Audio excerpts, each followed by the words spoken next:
Road భద్రత పాటిద్దాం, ఆనందంగా జీవిద్దాం. అదేవిధంగా ఆరోగ్య భద్రత పాటిద్దాం, ఆనందంగా జీవిద్దాం. ఇక్కడ మనం చూస్తున్న ఈ చెట్టు చాలామంది చిన్నప్పుడు ఈ చెట్టు దగ్గరికి వెళ్ళి దీని కాయలు కోసుకునేవారు. చాలామందికి ఇష్టమైనది కూడా ఇది. అదే రేగి చెట్టు.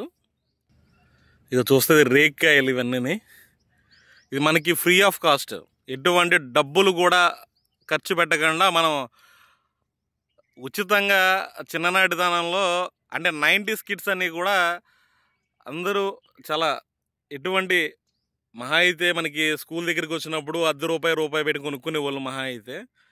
చాలామంది పల్లెటూళ్ళలో అయితే ఫ్రీగానే తినేవారు. కానీ ఇప్పుడైతే దీని అంటే ఈ రేగికాయల విలువ మనకి టౌన్ ఏరియాల్లో కేజీ 300 నుంచి 400 దాకా పలుకుతుంది. అంటే నేను పెంచడం గురించి చెప్పట్లేదు, మనకి ఫ్రీ ఆఫ్ కాస్ట్గా వచ్చేవి వీటిని కూడా మనం తింటలేదు. ఇవి మన ఆరోగ్యానికి చాలా అంటే చాలా మంచి చేస్తాయి. ఇవి ఈ రేగిపళ్ళు పచ్చిగా ఉన్నప్పుడు ఎంత వగరగా ఉంటాయో అవి ముగ్గిన తర్వాత చాలా అంటే చాలా అద్భుతంగా అయితే ఉంటాయి. అది అందరికీ చాలా వరకు అంటే 90ల్లో పిల్లలకి అయితే అందరికీ కూడా తెలిసిందే. ఈ చెట్టుకున్న మరొక గొప్పతనం ఏంటంటే ఈ చెట్టు ఎటువంటి నేలలో అయినా సరే పెరుగుతుంది. అది ఎడారైనా కావచ్చు, నల్లరేగడి నేల అయినా కావచ్చు, కంకర నేల అయినా కావచ్చు, ఏ నేల అయినా సరే ఈ చెట్టు చాలా విరివిగా పెరుగుతుంది. ఎటువంటి సౌకర్యాలు కూడా దీనికి అవసరం లేదన్నమాట. జస్ట్ అలాగా వచ్చిందంటే దాన్ని అలా ఉండనిస్తే చాలు, పెరిగిపోతుంది. కాకపోతే దీనికి ఉన్న మంచి కావచ్చు, చెడు కావచ్చు, ముళ్ళు అయితే ఉంటాయి. అందుకే రేగి గంప అని కూడా అంటారు. చెట్టు మొదలు చూస్తే ఈ రకంగా తుమ్మ చెట్టు మాదిరిగా, అంటే తుమ్మ చెట్టుకి ముళ్ళు ఉంటాయి, ఈ చెట్టుకి ముళ్ళు ఉంటాయి. ఈ రకంగా అయితే ఉంటుంది. చిన్నప్పుడు స్కూల్ దగ్గర ఇందులో ఉప్పు కారం కలిపిస్తే దాని టేస్ట్ అద్భుతంగా ఉంటుంది. రేగి గంపలు కనిపిస్తే చాలు పిల్లలంతా కూడా చాలా జాగ్రత్తగా లోపలికి వెళ్ళి అక్కడ ముగ్గిన కాయలు ఎక్కడ ఉన్నాయని చెప్పి ఎతికి మరీ కోసుకునేవాళ్ళు. ఈ రకంగా ముగ్గిన రేగి పళ్ళు కోసం అయితే రేగి గంపల్లో దూరి ముళ్ళు గుచ్చుకున్న సంఘటనలు చిన్ననాటి వయసులో చాలామందికి ఉంటాయి.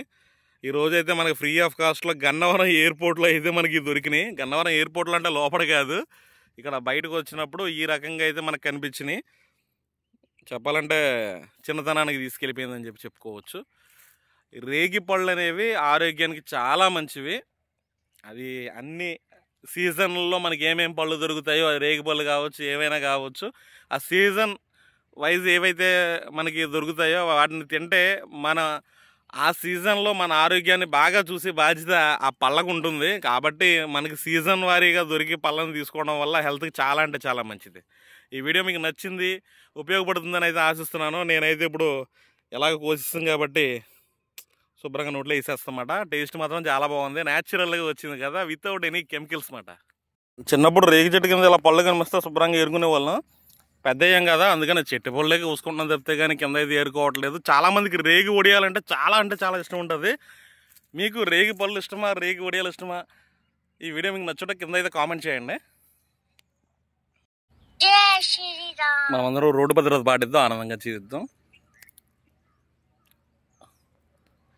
వీడియో నుంచి వెళ్ళే ముందు లైక్ చేయండి, ఛానల్ సబ్స్క్రైబ్ చేసి బెల్ ఐకాన్ కూడా ప్రెస్ చేయండి. ఇక్కడ చూడండి, ఒక మంచి ముగ్గిన పండు ఒకటి ఉందన్నమాట. ఇలాంటి పళ్ళకి అబ్బా అబ్బా ఒక రకంగా ఉంటుంది టేస్ట్. సిటీల్లో ప్రజలు ₹100 పెట్టి రేగిపళ్ళు కొనుక్కుంటూ ఉంటే ఇక్కడ తినేవాళ్ళు లేక నేలపాలు అయితే అవుతున్నాయి. చిన్న సైజు నుంచి చాలా రకాలు అయితే ఉన్నాయి. ఇక్కడ గుత్తులు గుత్తులుగా చాలా పెద్ద సైజు, చిన్న సైజు రకరకాల రేగిపళ్ళు అయితే గన్నవరం ఎయిర్పోర్ట్లు అయితే ఉన్నాయి. ఇవి సైజులో కొంచెం పెద్దగా ఉన్నాయి. ఇవి తీపి రేగిపళ్ళు, పచ్చిగా ఉన్నా కూడా వీటిని తినేవచ్చు.